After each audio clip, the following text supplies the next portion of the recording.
I am going to speak to you a little bit about flower pricing, pricing per stem, and kind of how to price per bouquet and kind of developing recipes for your flower bouquets. How many here are flower farmers? Like growing actively flowers currently? Okay, awesome. We got a few. That's good. How many want to grow flowers next year when the weather gets better? Yeah, great. Okay, so once it gets cooled up, we're going to kind of start going through that. A little bit about me and a little bit about K-Card. So K-Card is a 501c3 nonprofit. We are funded through state and federal funds to provide one-on-one business support to farmers and agribusinesses around the state of Kentucky and in neighboring states through different programs that we are part of. What does that mean? We come directly to you to meet with you to discuss business planning, marketing assistance, grant facilitation. We can help you find and apply for different grant programs if there are grant programs available, different funding opportunities. We can talk with you about financials. We can work through pricing per stem. We can work with you on whole farm pricing. We can work with you on wholesale pricing. We can work with you anything related to business. We do not do production. That is one thing that we do not do. There are lots of folks, there it is, lots of folks in this area and in this building today that do production, technical assistance, and we are not one of them. We do business. So now that the presentation is pulled up, you don't have to listen to me drone on and ramble. So again, we're going to talk about pricing flowers. The first part, we're just going to kind of go over quickly what we're going to go through. I am going to go through this a little bit quicker. It was originally geared to be about a 45-minute presentation. I'm going to go through it in 20. If you have questions, please raise your hand. Right, if so I don't see you, wave it around. Smells good. I will do my best to look around the room. Thankfully, these are not very big rooms because they've been split up. But do wave it around. If I don't see you, just start talking, and I will stop talking. How do you know what you're feeding? So we're going to talk about some costs. We're going to talk about setting up pricing worksheets. And then we're going to talk about markups. So how to mark up your flowers. A lot of low quality I will hay guarantee put up you this that year most of you are not charging enough for your A lot of flowers. it wasn't put up till late. And that if you think you're going to charge enough for your flowers, you're probably not. So what are your costs? So your costs are what it takes you to produce one flower, I sent it off expecting one 10 or stem 11% crude protein to come back 7. either to a consumer So you don't or know what to you're a wholesale. feeding. So what If does it's that anything mean? below 11%, Your direct costs are costs that are directly associated with your crop. I did not so get the this is fertilizer actually what it because it costs you stayed to too produce wet the all flower. spring. So the cost of the seed, my the ground cost of was the kinda bulb, wet, the cost and I of the didn't want to turn my tuber, ground all up trying to put the fertilizer cost of the down. fertilizer, the So now I was tray, the gonna wait till this fall to irrigation, fertilize, and the it turns growing off medium, dry. the fungicide, the No sense potting putting it down, soil, no all rain. of that. That goes into the actual I usually always flower do. itself. I just couldn't work it out Just this like year. with vegetables, just like with meat, what And it that's a costs good to point. raise It might that have been a one little higher item. If I had gotten in there and fertilized. It also is your labor, site prep, and planting, samples should be sent off pruning, in a timely harvesting. feeding. Who here likes to go weeding gardens? Samples should be sent children. or delivered to the lab as children close love to to time, weed gardens which I don't and think dig that up makes much bulbs. difference. I've They take pulled their monster samples trucks 2 or out. 3 days Ooh, after goodness. I've They take their monster rolled trucks the out there hay, and they I've dig it waited all to up. fall That's their and favorite send thing to do. samples off again, and I don't know Don't hardly know a nickel's why. worth of They dig up difference everything else. in the results. But they're great labor. They're free. Avoid collecting and Our sending labor's samples free later too, than a week or but around it's on not holidays. fun. So you want to try to send them off as And quick it as you get costs them something. pulled. It to costs keep them in us a cool something over space. time. So what is our labor? How is our labor being tracked? And then packaging. How do you package your product? Are you selling it directly to the consumer? Is it in a mason jar? Are you wrapping it in craft paper? Are you selling it wholesale? Tips Is on it in collecting, boxes? use a good probe. Is it Most in all your county 5-gallon extension buckets? agents should have a Are you getting those probe. buckets And back? if you're not familiar Are with you what you're giving doing, they those should be able to buckets come out away? and help you pull hay How samples. does that look? What is that cost to you? Sample randomly within a single And lot. then So if indirect you've rolled costs. 50 or So 60 these are rows, costs that are associated with your now business. These pull are about 20 samples out of each one of them, and if it's 2 or 3 weeks later, if you on roll a more, profit then and pull loss samples statement, out of these would them. be considered your operating costs. Take enough So samples. these are like your we phone have more than expenses, 20 lots advertising expenses, or marketing 20 expenses, samples. Or insurance. store samples in a plastic bag, If you're cool, setting up dry a farmer's place. market, your farmer's market fees. If you are setting up at Here's special a events and copy fairs of and what you festivals, receive. those fees. Whoops. Hitting buttons.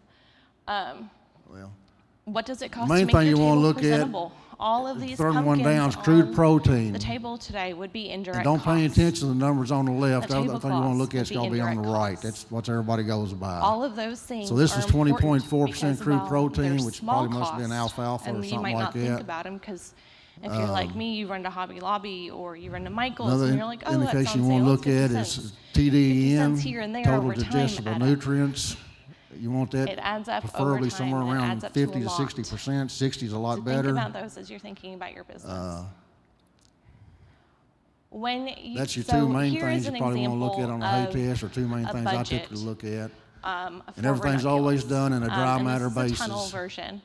So she, Just remember Alexis the 7, Sheffield, 9, 11. If with it's the Center for 7% Crop crude protein Diversification, this is from her mid-gestation, it'd be numbers. okay. She 9% for has her late own flower gestation, farm. and 11%. So her inputs are on the top, and those for are her lactation direct cows. costs.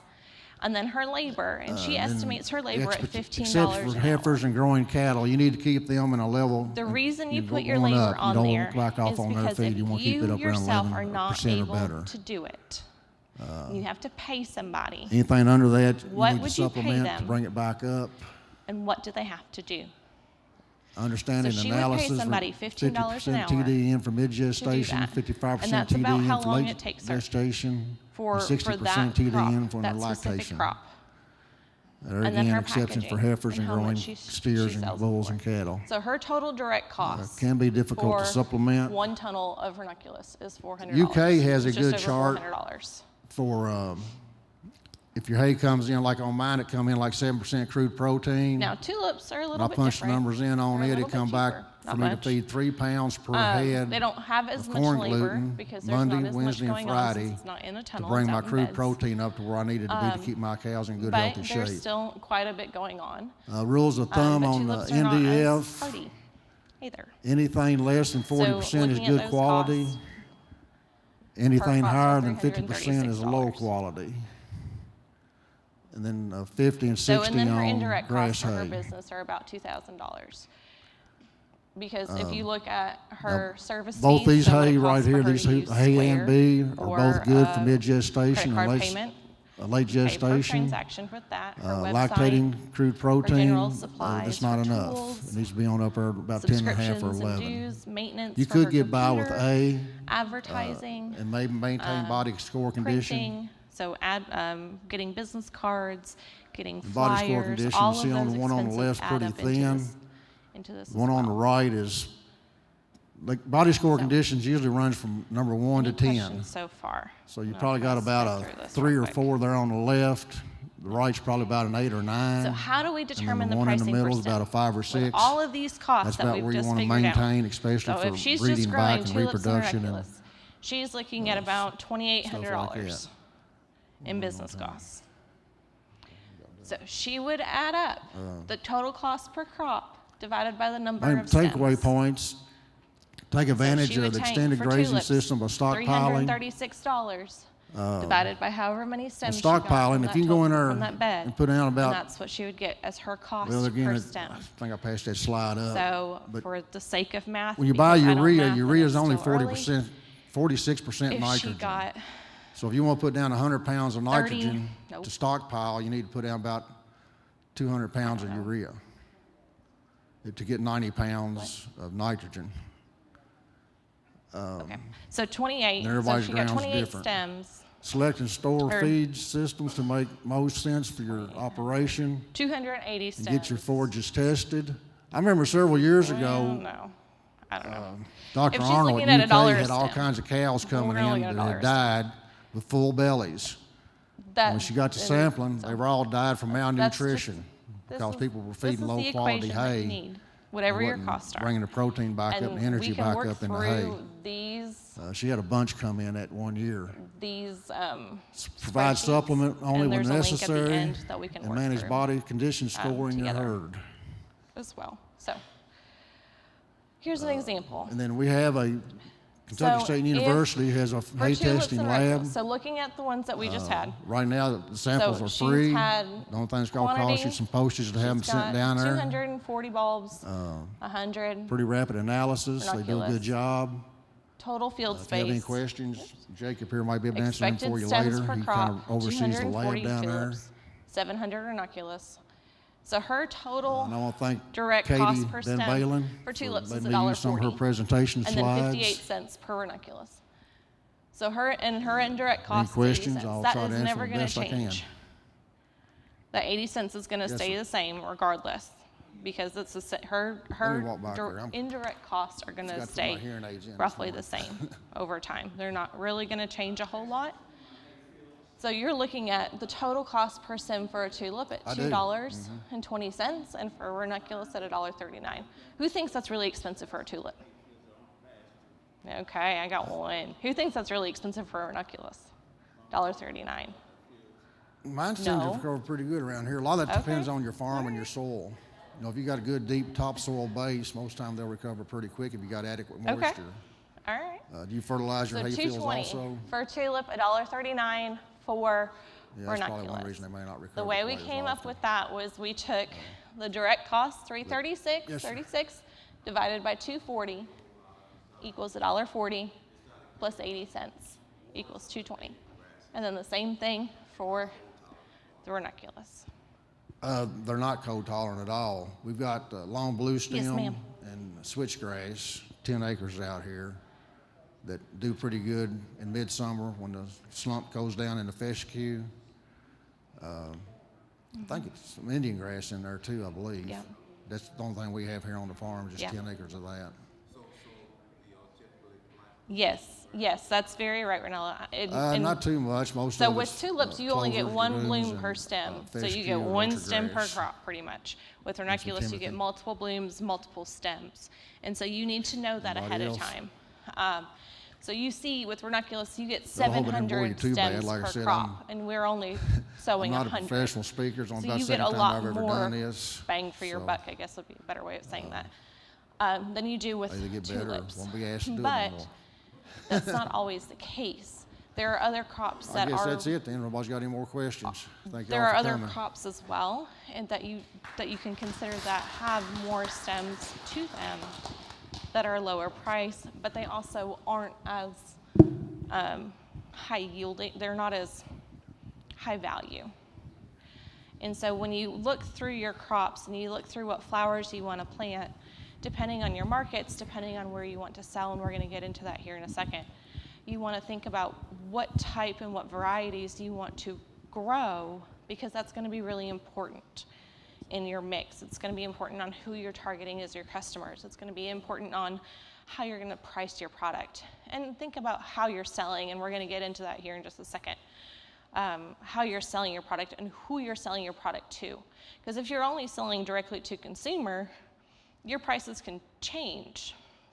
They can be a little bit higher than if you're selling directly to wholesale, or if you're selling to restaurants and coffee shops and to more wholesale markets.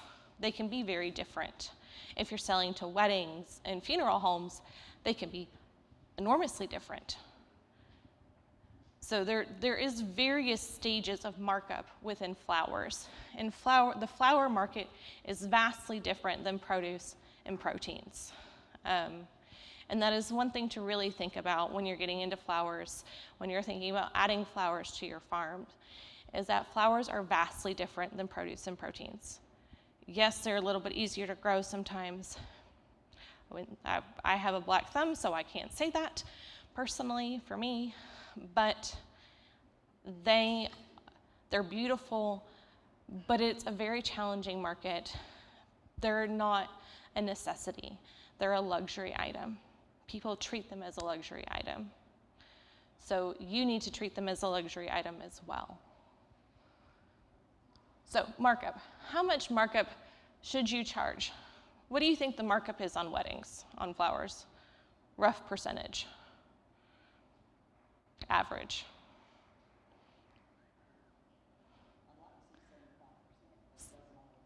75%? Okay. What about farm stands? Lower. 50%? Yeah. Yep, standard's 3 to 1, okay. And then what about special events? Okay.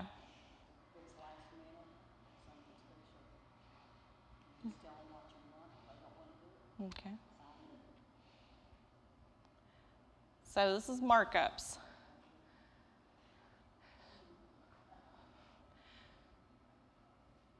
Who here would charge 4 times their cost to a bride?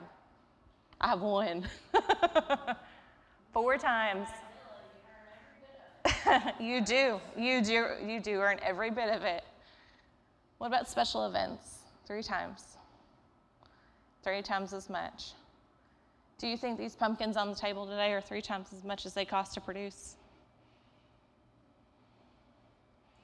Do you think when you go to Kroger and buy a pumpkin in the bin, they're 3 times as much as they cost to produce? Okay, thank you.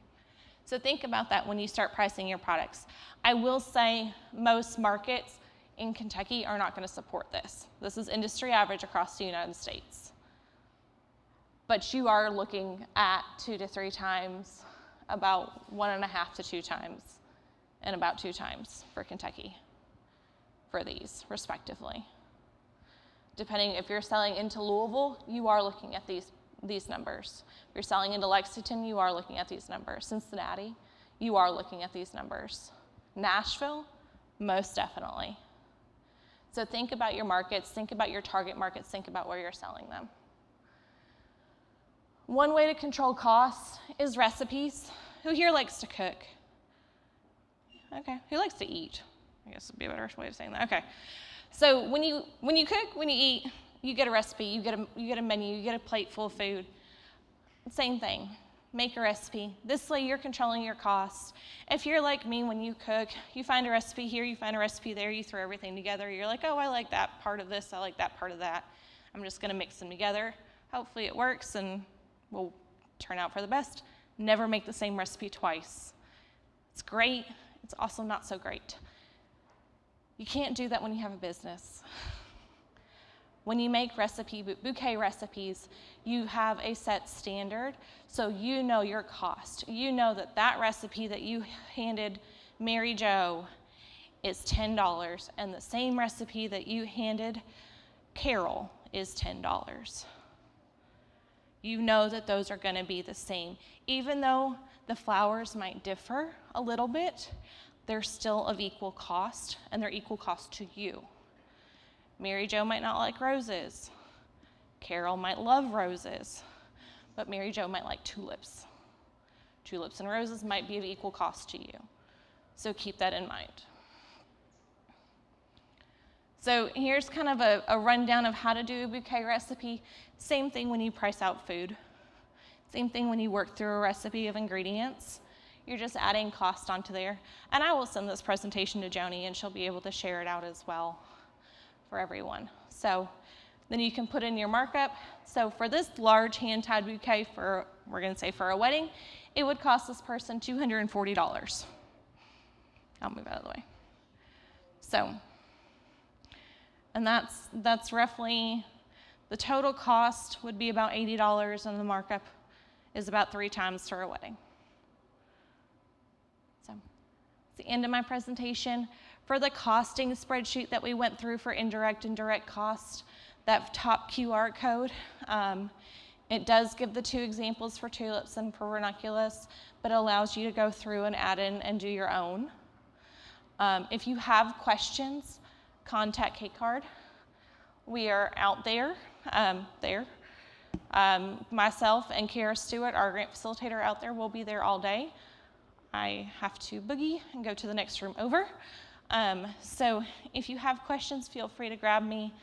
We're happy to help in any way that we can. Thank you all so much, and I hope you all have a great day.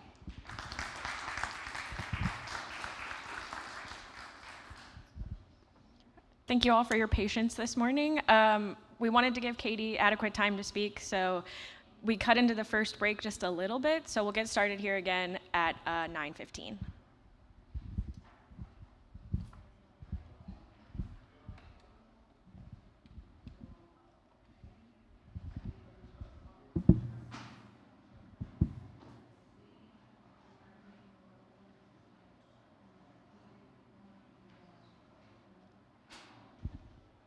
Hi, everyone. It's 9:15, so we're going to go ahead and get started. My name, by the way, is Emma Haney. I work as an extension agent for horticulture in Northern Kentucky. And our next presenter is Chris McKenzie, who's going to present on the Toolkit for Crop Protection and Season Extension utilizing the new High Tunnel Resource Guide. Right. Thank you, Emma. Good morning, everyone. Thanks for coming.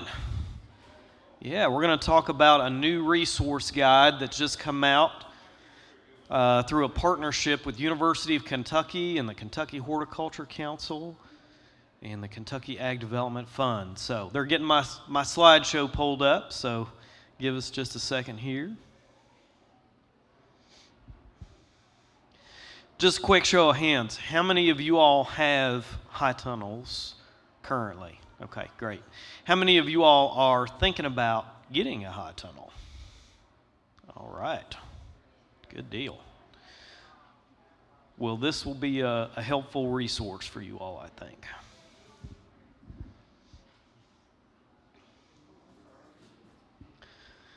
All right. See, we've got at least one veteran high tunnel grower in the room, so might have to pick on him once in a while. All right.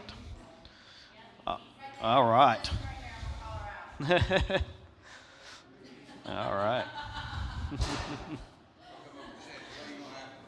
There you go.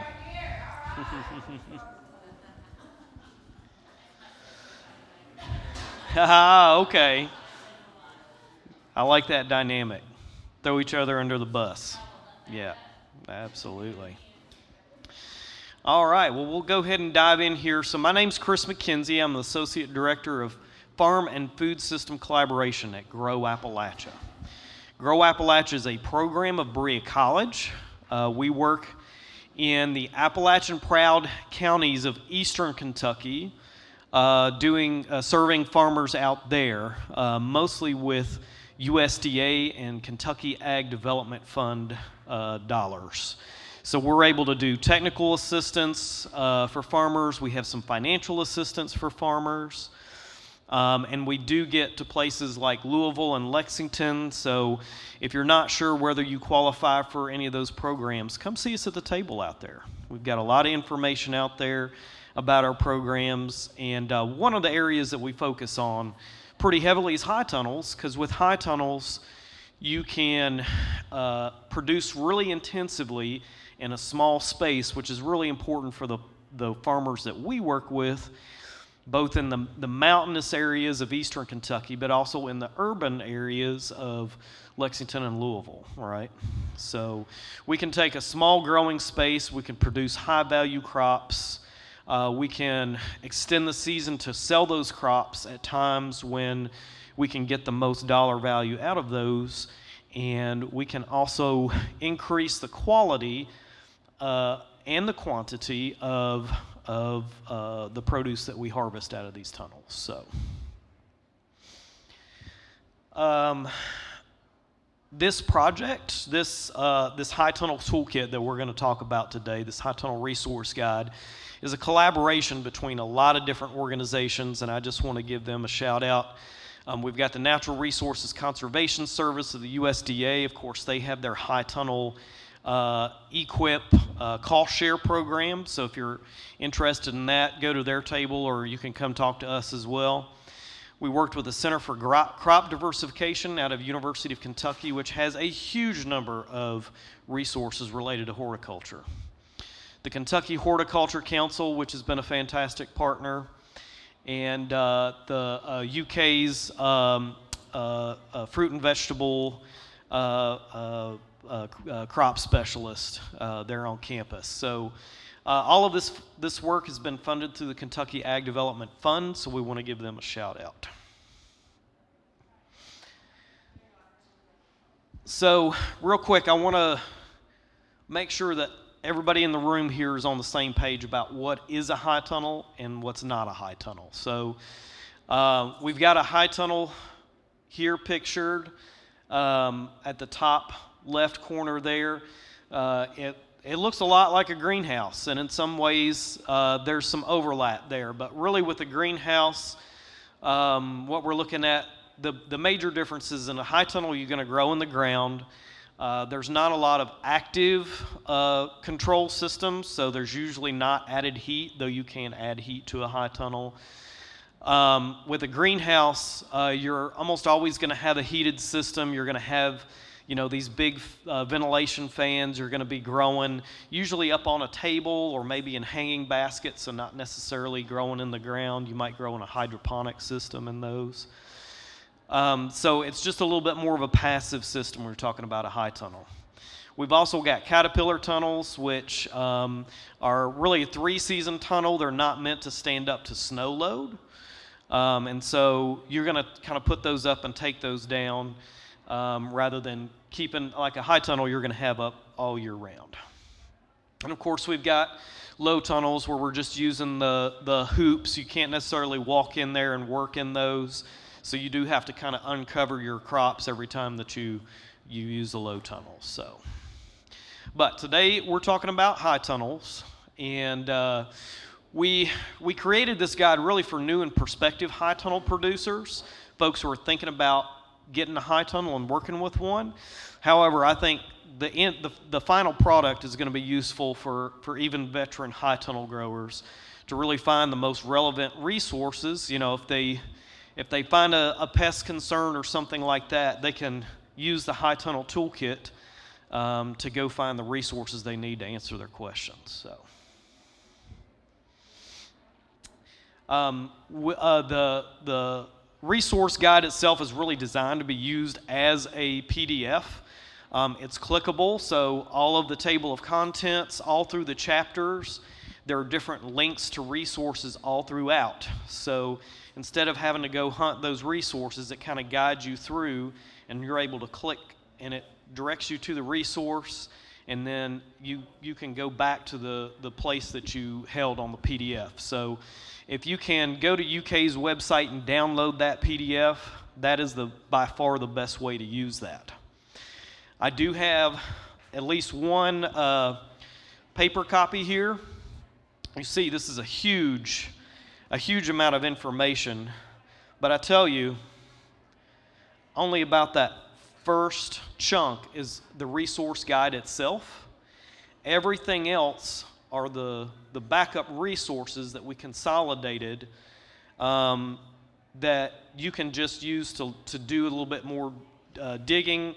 So what this does is that first section here is going to direct you to all of the other resources throughout. So you don't have to read through this at all. It is designed for you to go straight to the resource that you're looking for to answer the question that you need. But it's a lot easier to do that with the PDF. It is 8 chapters, so about 57 pages, the resource guide itself. But there are 92 different resources housed in this guide. So one of the reasons why we decided to pursue this project, high tunnels are uniquely Kentucky. They've been here probably the longest. Dr. Emory Emmert was a Hort professor at University of Kentucky that really pioneered this technology back in the 60s. So these days we've got around 2,000 high tunnels here in Kentucky. That's at the very least. That's just the ones we know that have been installed through the NRCS. Up to 2021. So there's probably at least 3,000 now at this point. But there's a huge learning curve between producing horticultural crops, fruit and vegetable crops, specialty crops out in an open field versus growing in a high tunnel. There's a lot of things in agriculture that are really just trade-offs, and this is one. There's not a better or worse. There's not a silver bullet here. High tunnels aren't going to fix necessarily all of your problems. They're going to come with their own set of opportunities and challenges, and so this resource guide is really set up to help you all explore those opportunities and challenges and figure out the difference between growing in an open field setting and growing under cover. Now, there is a rapidly growing body of knowledge around high tunnel production. You know, just in the last, I would say, 10 years, the amount of research, the amount of information that we have coming from the high tunnel community has just exploded. But the problem is all of those resources, all of that information was just scattered all throughout the web, right? It was hard to find things, especially things that pertained specifically to Kentucky and our environment here. So what we wanted to do is what we wanted to go through and we wanted to vet resources that were going to be regionally appropriate, easy to understand and use, and contain the latest, most up-to-date information about high tunnels, so that you all aren't working from outdated information or information maybe from different parts of the country that may not be as relevant to the state here. And we wanted to organize that in a way that is easily navigable. So we've got several different ways, and I'll introduce these later, several different ways of interacting with this toolkit, including visual tools, as well as a table of contents and checklists. So there's not one way that you need to interact or interface with this toolkit. It's the way that you feel comfortable, and it's the easiest way for you to find the resources that you need. And in addition to, you know, we've got this printed version here, but a huge number of the resources in this high tunnel toolkit are actually videos. So rather than having to, you know, read through a publication, you can click on the links in the PDF toolkit, and we'll take you to these instructional videos. A lot of them are just very short, very down to the point, very specific about how to do certain things with high tunnels. Some of them are longer webinars, so if you really want to do a deeper dive, there are some, you know, 1 hour, 2 hour educational session videos in here. But a lot of them are those short kind of how-to type videos all throughout the toolkit.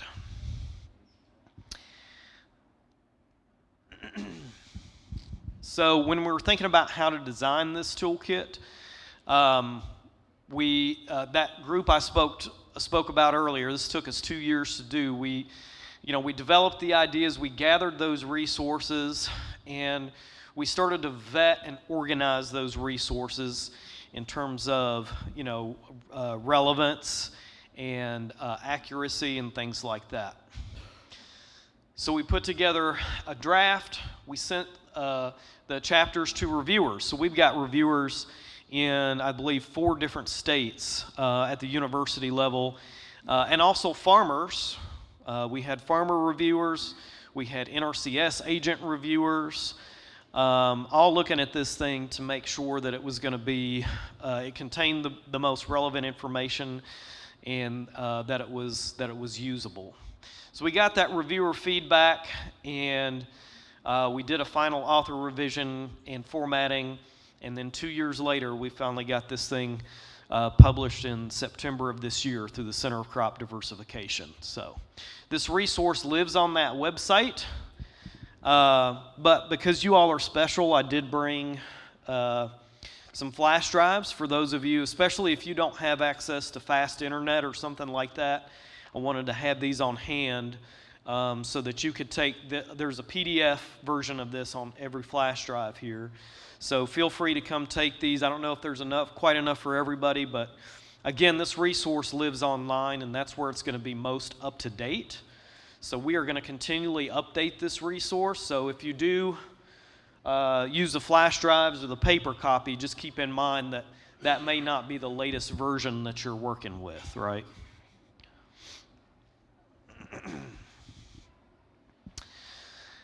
I already spoke about some of the ways that you can interface with this. We've got a high tunnel graphic that shows the inside of a high tunnel with different things like a thermometer. It's actually this graphic here. Well, hopefully there's a slide for that. There we go. So, each section here is labeled. So the water hose over here is irrigation. When you click on irrigation, it takes you to that irrigation section. of the High Tunnel Toolkit, so you can interface with it that way. We've also got this really robust table of contents. Again, it's clickable, so every section that you see, you can click on it, and it will take you to that specific page. We broke it down into 8 chapters. What is a high tunnel? Why grow in Kentucky in a high tunnel? The economics of the high tunnel, which we specifically put earlier in the chapter, especially because that's important to consider early on when you're doing decision making around, should I get a high tunnel, or how should I use my high tunnel? That economic consideration should be top priority. We've got site selection, construction, high tunnel maintenance, and then the biggest chapter by far is the production side, right? How do I grow in this thing? What type of irrigation do I use? What crops am I going to plant? Those kinds of things. We do have maintaining soil health, which is particularly important for a high tunnel because it's very different managing your soil in a high tunnel versus open field setting. There are some key considerations like salt buildup that can happen in a high tunnel because we don't have rainfall coming and flushing salts out of the soil. And also, because the soil stays pretty dry in most cases, sometimes not. There's a lot of tunnels that I've seen that still stay wet because they're not on well-drained soil, right? But organic matter and things like that break down much more slowly in a high tunnel versus in the open field. So managing your soil is a key chapter there. And then, of course, we've got integrated pest management. So that's going to be our bug and insect diseases, or our bug and insect pests, our diseases. Those kinds of things will fall under that. So that's been really helpful to some producers already in terms of, okay, troubleshooting specific problems with their crops in high tunnels. We've also got this handy-dandy little checklist, especially if you're a newer beginning producer or somebody. This is especially useful for somebody who's considering whether they want to implement a high tunnel on their farm. You can go down through this checklist and make sure that you've kind of checked the certain steps that you need to think about before you make decisions in your high tunnel. So, and then each one of these links to a certain chapter or resource in the High Tunnel Toolkit. So this isn't static. You don't just have to read this and click the boxes. You can click on these different blue highlighted links and it will take you to the information you need to make sure you're covering that specific box. Let's see. So these are just some examples of the chapters and how they're set up. So there is, of course, some text in there to help guide you through the different resources. But we tried to limit the text as much as possible so you're not having to read through too much to access the information that you need. And again, we've got video resources linked in here, so if you're not about reading, click on that video and maybe if you've got your hands full doing something, maybe you're putting tomatoes up in the kitchen, you can click on one of these videos and listen through it while you're working. So, and then throughout the chapter, we've really broken down these different resources and what they are and how to use them and when they come into play, and also giving you kind of an estimate of how long it's going to take to watch the video or look through the resource, so that way you're not guessing, okay, is this going to take me an hour or 2 hours to get through this? So, and again, some of these are going to be PDF or printed resources, and some of them are going to be videos. And we've also got some like Excel or interactive tools as well, like crop budgets, for example. So this toolkit contains a lot of different crop budgets for some of our most high-value, high-tunnel crops like tomatoes and cucumbers and things like that, and where you can take and plug in your own numbers into these budgets and and get the information that you need from those. So there are a lot of interactive resources as well. Another really cool resource that the University of Kentucky's Center for Crop Diversification developed is a high tunnel planting calendar. And those are developed for one of 3 different regions here in Kentucky. So there's 3 different calendars for each of these regions.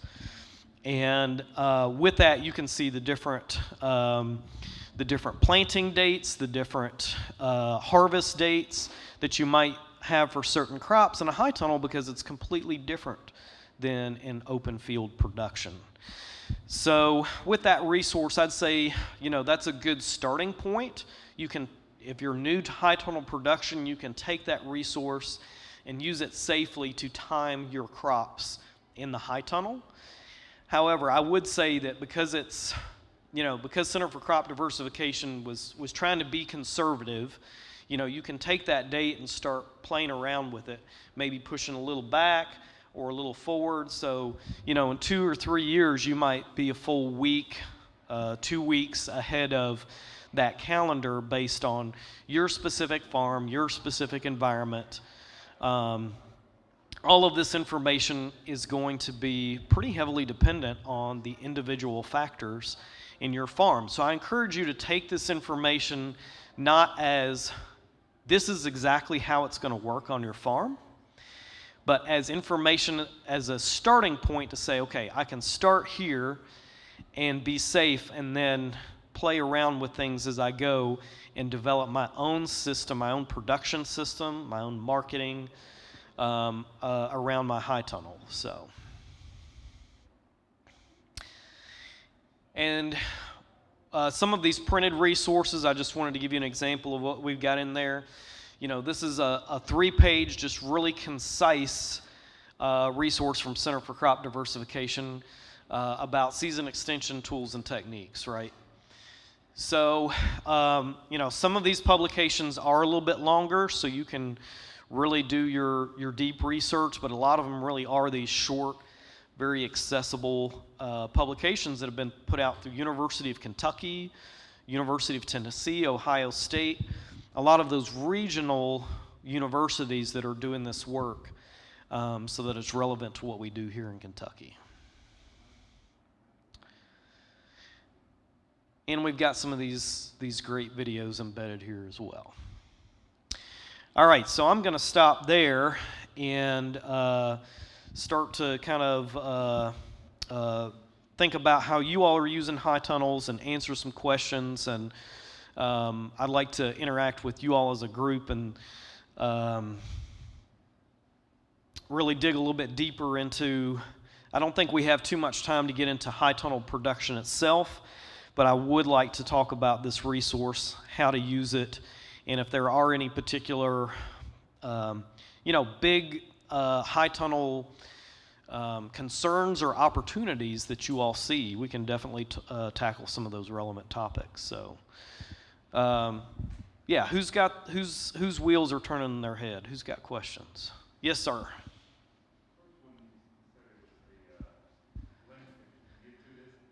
Yeah. Yeah, it's on the Center for Crop Diversification's website. So the CCD, the Center for Crop Diversification, if you Google that, it'll pull up their website, and it's housed under their high tunnel resources on that website. So, yeah. Yes, sir.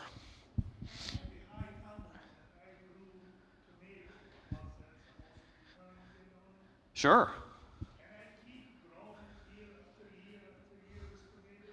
That is a great question. I am so glad you asked that. So I do wish I had about another hour to answer that question, but I'll answer that question, I think, from my own experience, right? Because tomato production in a high tunnel is how I cut my teeth. That's where I started 20 years ago. And I love growing tomatoes in a high tunnel, and especially versus growing them in an open field. It's a huge game changer.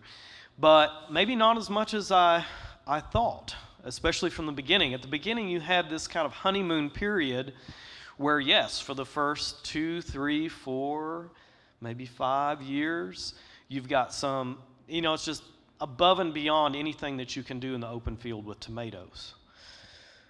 But after a time, especially if we're not rotating our crops, it does start to become a little bit of an arms race, because we've got these pests, we've got these diseases that start to say, hey, this is kind of nice in here. It's warm all winter. I can get set up and really stay. So over time, there is this buildup of pests and diseases, and also soil concerns like the salinity buildup that we talked about. So over time, you do start to experience some of those trade-offs. Diseases that we maybe don't see in the open field, right? Which is why we have to have these high tunnel specific resources so that we know what we're dealing with. And so over time, what I experienced is that, okay, the first couple of years we were able to grow, heirloom, not necessarily disease-resistant varieties in the tunnel just fine. And then we started having issues, so we said, okay, let's grow some disease-resistant, hybrid variety tomatoes that are built, that are designed for growing in a high tunnel, that are, not genetically modified, but selected over time to be high tunnel specific cultivars of tomatoes. And that works for a couple of years, and then, it might be time to start grafting these, right? So there's a technique with tomatoes where you can graft them onto a native rootstock, and it makes them much more hardy, right? But then you've got a whole nother thing that you're having to do at the beginning of the year, which is grow your rootstocks, grow your scions, and then bringing them together in a graft chamber, which is another step, another thing that we've got to think about and do, and it's another expense, it's another cost. And then, we've got this soil-borne disease. We just don't know how to get rid of it. So maybe let's install a hydroponic system where we're growing in bags or in koya, and we're delivering the nutrients through the irrigation system directly instead of growing in the soil. So it's kind of, especially if you don't do crop rotation, it can kind of become this arms race. And that's kind of the point with this guide, is to help you all maybe see what's ahead a little bit, so that you don't have you don't have to make those same mistakes or steer in that direction. There's some things in here that talk about how to do crop rotation in a high tunnel, how to do cover crops in a high tunnel specifically, which high tunnels do change how you're going to manage a cover crop. So that's part of the goal here, is to help you all see ahead a little bit. But yes, I think over time you will start to struggle with specific pests or diseases if you're not doing that crop rotation. Did you alternate strawberries in the winter and have them come on by spring and then transplant tomatoes? I never grew strawberries. I always grew leafy greens was the other thing that I rotated with in my high tunnels, or cut flowers. So that was, and cucumbers, which cucumbers are a cucurbit. They're a different family than your solanaceous crops like your tomatoes or peppers.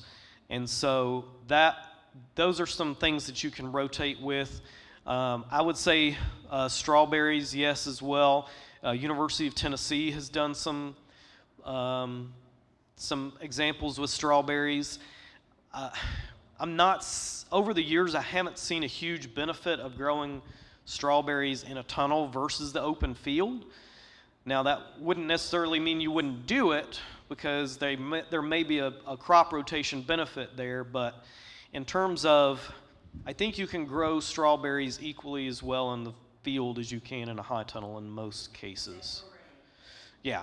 Yes, sir.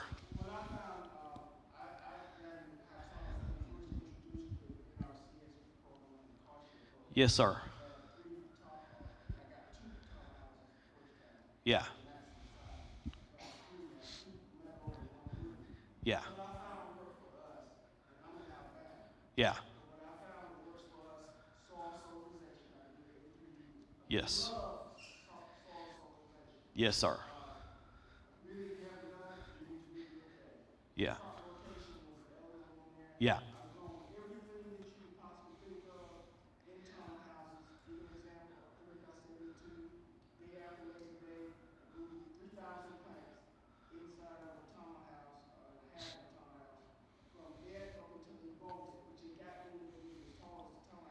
Yeah.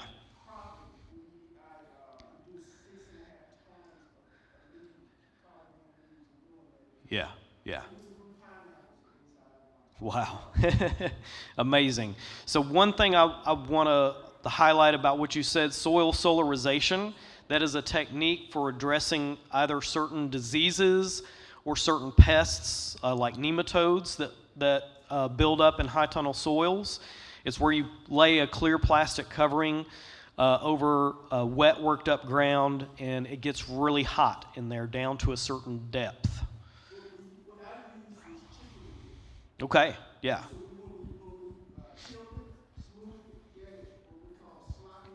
Yeah. Yeah.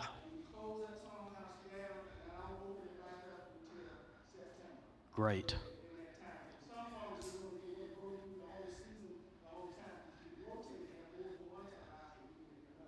Yeah. Yeah. Shade cloth, yeah.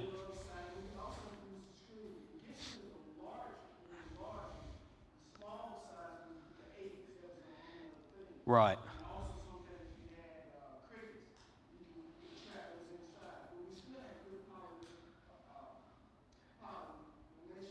Pollination, yeah.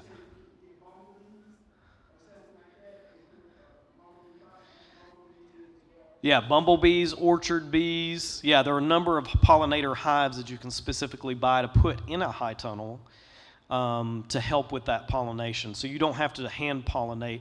You know, the wind, anything that's wind pollinated doesn't necessarily do that great in a tunnel because it does cut down on a lot of that wind. So you might need some pollinator help.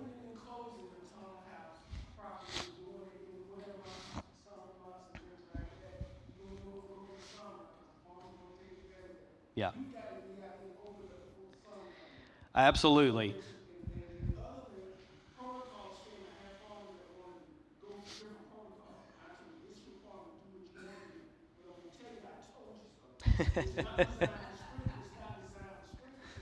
Yeah. Yeah.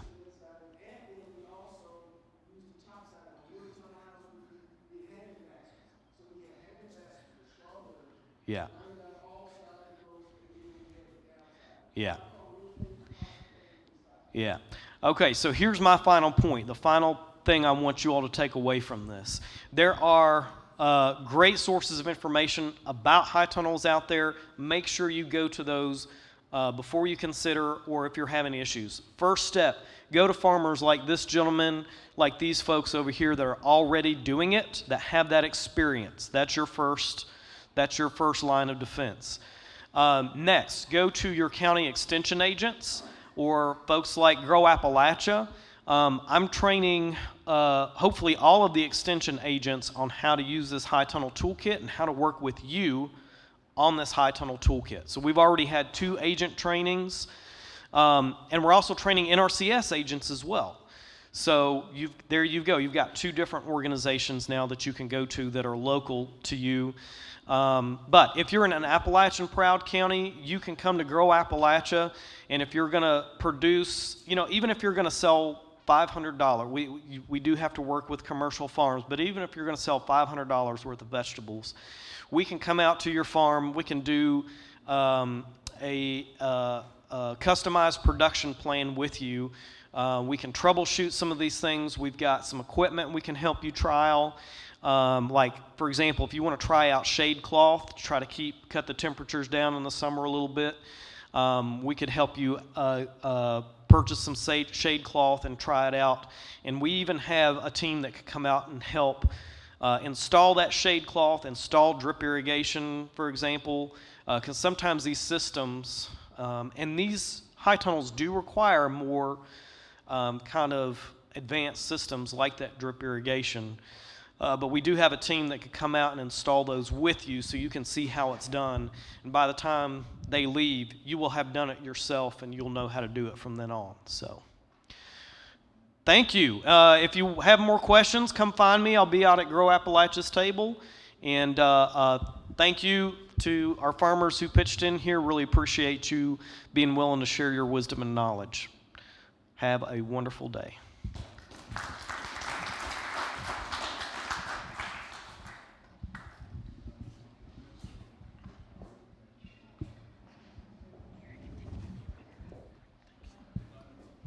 We'll get started again at 10.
And I tried to find that link on the phone.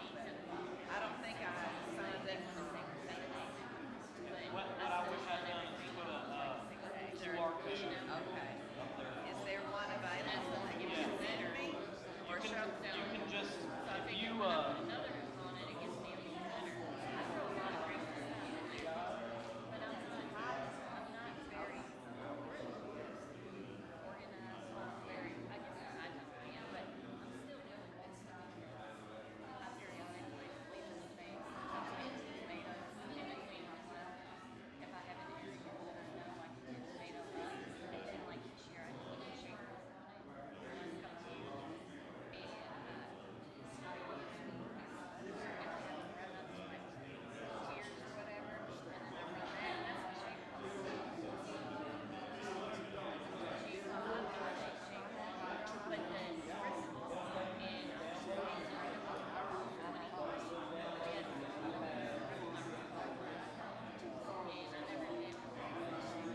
I'll share this with my husband. He's in technology.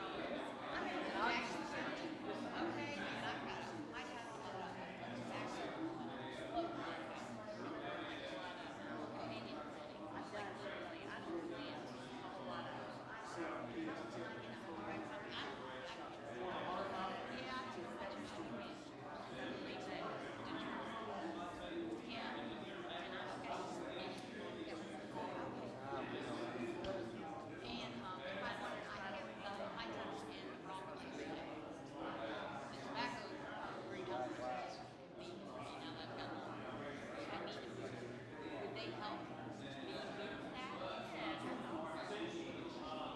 My chickens don't even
Made it right back where it started.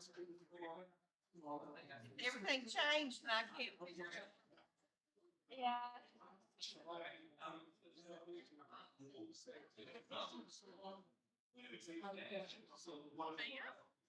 Sorry, I kind of took over. Well, that's exactly what I thought I would do too, and I have to present in here. Oh, okay.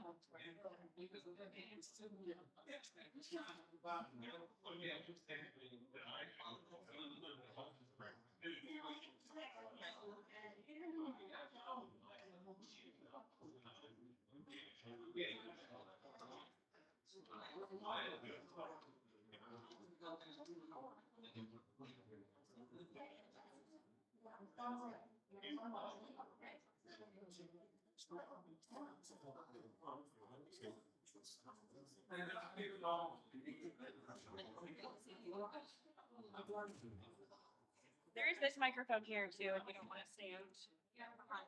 Yeah, I actually do feelings. Where's the most of the note? Might be in the back. Okay.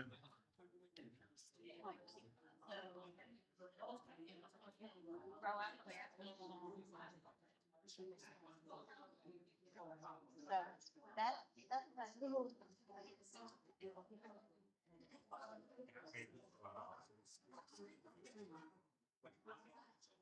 I'll try and, I help.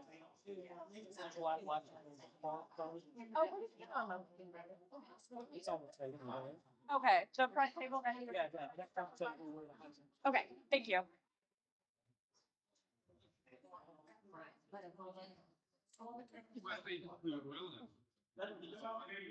Excuse me. Let's get started there. Okay. So we go till 10:45? 10:30 technically. Okay. Yeah. It's supposed to be 10 to 10:30 with a 15-minute break afterwards. Okay. So if you go over like a little bit, Yeah. most of them have been going over. It'll be shorter than longer than, I'll be. It's good. Okay. A lot of these are pretty quick slides, so I'll be done about 25 minutes. Hi, everybody. We're going to go ahead and get started because it's a little after 10. I'll give everyone a second to get seated.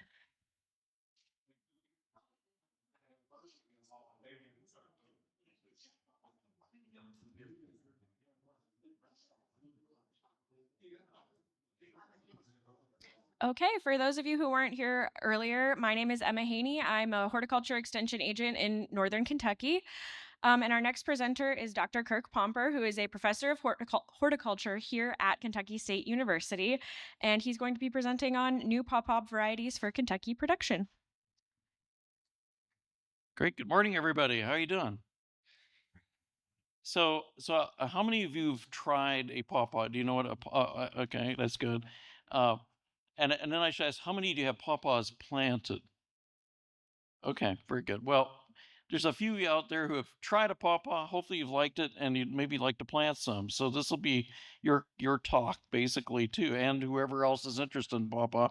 It's been a big year for pawpaw, and we actually had the Ale 81 pawpaw release. How many of you have tried the Ale 81 pawpaw?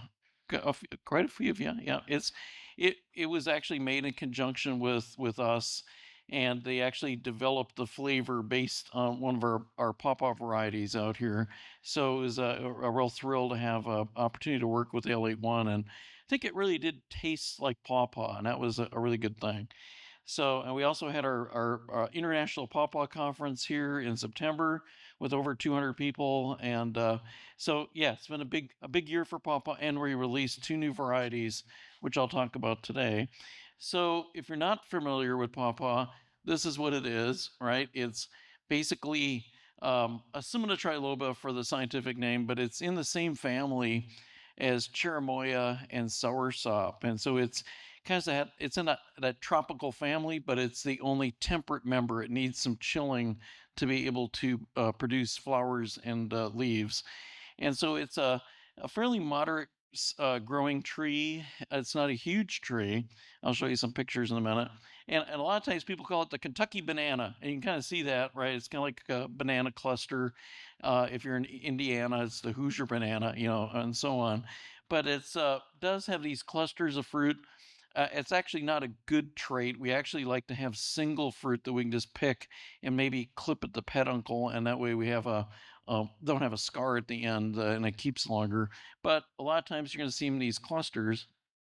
And this is kind of the growing zone. You see on the right side and the purple dots up there, that's the kind of native range for pawpaw. So it's really out there all over in the eastern part of the United States. And the green dots over here kind of represent where it's also being grown. It's being planted everywhere in the United States. And to be honest, it's very popular in parts of Europe and Korea and Japan. It's being planted all over the place, anywhere where people get a little bit of chilling, right? And so we've actually got some pretty big plantings in Croatia, and they're making it into various products I'll talk about. But this is often what a pawpaw patch though looks like, right? In its native state. It can be all these stems in the understory of the forest. And so it's easy to walk by. You know, you might walk right by lots of pawpaws and they're right there, but there are all these stems, and oftentimes they're big patches and they're clonal because they're root suckers, right? And so they're all genetically identical. And so then sometimes people will email me or call me and say, Kirk, I've got all these pawpaw trees out in my woods and I get no fruit. You know, why is that? And it's often one of 3 reasons. One is, you know, if it's in the understory, you've got those big trees above, they don't get enough sunlight below to have enough energy to produce fruit. And then you also have kind of a lack of pollinators sometimes. You know, there are flies and beetles are the main pollinators. I'll show you some of those. If you don't have a lot of flies and beetles nearby, you don't get cross pollination. That's the other thing, is they need to be cross pollinated. They're not really self fruitful, so you need to have genetically different pawpaw trees nearby. If you got a big clonal patch, right, you don't have a lot of variation, you don't get fruit set. So that's kind of the main reasons, and we get that question a lot. But for us, we're trying to grow them out in orchards, and kind of just like you would an apple tree, and I'll talk to you about that. Kind of a banana, mango, pineapple flavor. Some are a little more melon aftertaste. Some are more mango, some are more banana, some are in between. And very nutritious fruit. Some are softer than others. Mango is a variety of pawpaw that's very, very soft. And then Susquehanna is a variety of fruit that's really firm. And so they come in all firmnesses.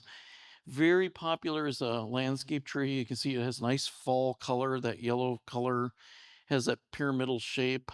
The reason I've got the butterfly up here is that the zebra swallowtail butterfly, it's a larva, only eats pawpaw leaves. So if you see that butterfly around, you know that you've got Alright, pawpaw thank you, guys. nearby. Reckon And so a lot of people thank you. plant this for butterfly It's great gardens, to be right? back. So they want to attract different Usually butterflies. I'm up here talking about And you'll something get else, that one. but we're gonna And change it these up are today. the actual And flowers. Now, I'm still they on actually small flower in remnants, April and May. but I also do You know, I some kind of see a change now. I used to, when I first came here 27 years ago, it's been a while, health and I would see flowers opening in like April 25th or so. That was really a common date for them to open. been working with Now the it's state more health like department. April 5th, you know, or Awesome. April They got 10th. it You're, completed. and so flowering's really gotten earlier. Go to people. And so give you we see real this quick kind of update male flower, which is maroon raccoon and with the kind of the anthers with some pollen in the middle. The upper flower is more of a female stage flower. They're male, female Alright, parts in the see, same flower, but they come on at different times. I'm not a And you'll have these kind of microbiologist, glistening and I stigmatic hate surfaces when the particular female part is ready. I'm gonna And bring you up see a my couple pictures of here's a lady beetle just covered in like pollen, that. right? And then there's a Put in fly that I captured coming out of the flower with some pollen on it. So they're the main pollinators. I actually had a graduate student go out and catch all these insects and ID them, and it came out to be those were the two most common. But so you think about it, well, maybe you could attract flies different ways, right? Put out right? Just a well, ladder people that put out grows. roadkill, but you could put out cat food, you could put out different things, attract the raccoons too. No, just kidding. But attract these flies to get better fruit set. When you think about But you do need to have at least two genetically different trees. So if you're thinking about planting, you know, basically wherever you would normally kind of plant a apple orchard or a peach orchard, you know, good soils, deep soils.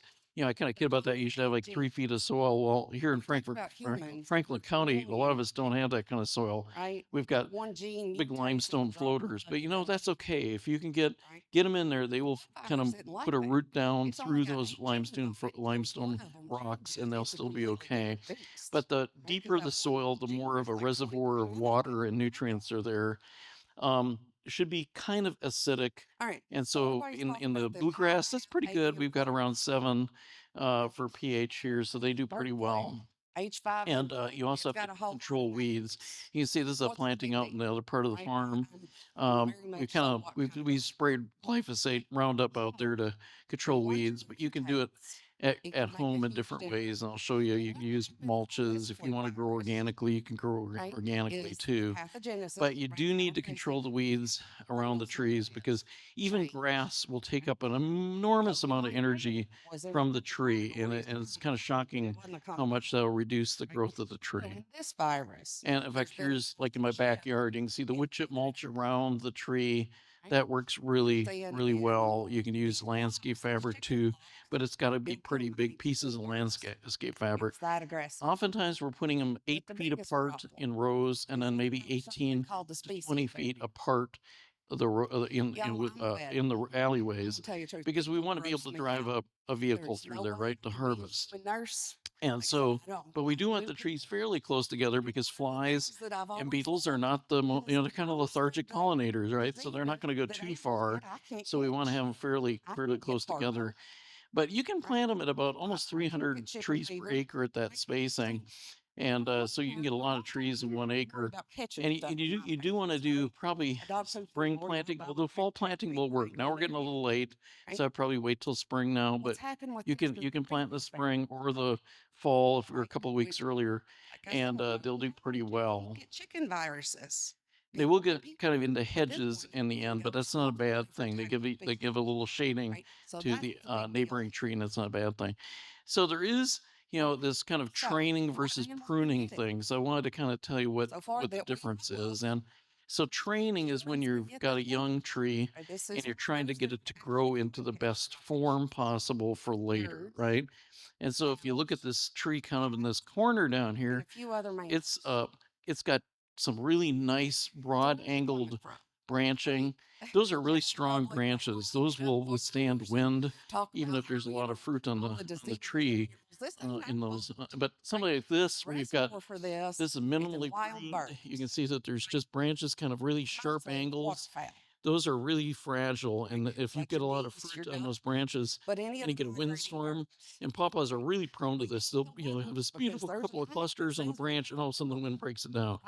And so you want to try and train a tree, these wild birds. select for those types just of more fly away. right angled branches, or you can even use little limb spacers or weights to try and get the limbs Wildlife. to look like that. Why am I So talking about this now? that's Well, called I'm central supposed to leader be talking training, about basically, about when you do that type of flu. training. And so that Well, you heard it that's in something you want to spring. do maybe the first In couple of summer, years. not It as might much. slow down the amount of But fruit what's you get for a happening year or two. The birds. But are in the moving. end, you're going to have a tree that's much Right. stronger So we try to and be contain better all for these producing outbreaks, as you go along. but we can't stop a goose. So from then going there's from pruning. So Alabama once to the tree Michigan. gets up to maybe, that's you just know, the maybe it's fact of about it.